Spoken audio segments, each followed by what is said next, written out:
ఎయిర్పోర్ట్లో పికప్ పాయింట్కి ఎక్కడో చూపిస్తా. అరైవిల్స్ పోవాలి. సెక్యూరిటీ వాళ్ళు ఉన్నాయి మన ట్రైన్.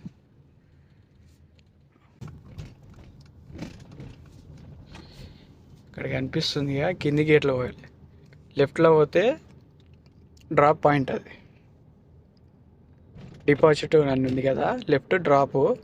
అరైవిల్స్ ఇట్లా కింద పోవాలి, కింద నుంచి ఇవ్వండి.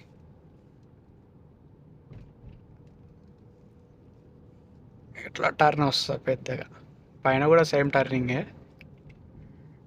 ఇక్కడ గేట్లు ఉంటాయి. ఫస్ట్ ఇక్కడ ఒక స్లిప్ తీసుకోవాల్సింది ఉండే, స్లిప్ ఒకటి ఇస్తుండే. ఇప్పుడేం అవసరం లేదు, డైరెక్ట్ వెళ్ళిపోవచ్చు. ఆ కెమెరా స్కాన్ చేసుకుంటుంది. 5 minutes లోపలనే, 5 నిమిషాల లోపలనే వెళ్ళిపోవాలి. లేకపోతే మళ్ళీ 200 ఫైన్ పడుతుంది అక్కడ లేట్ అయితే. మా మేడం ఎత్తుకోవాలి ఇప్పుడు. వీడియో నచ్చితే సబ్స్క్రైబ్ చేసుకోండి. మళ్ళీ కలుద్దాం. బాయ్.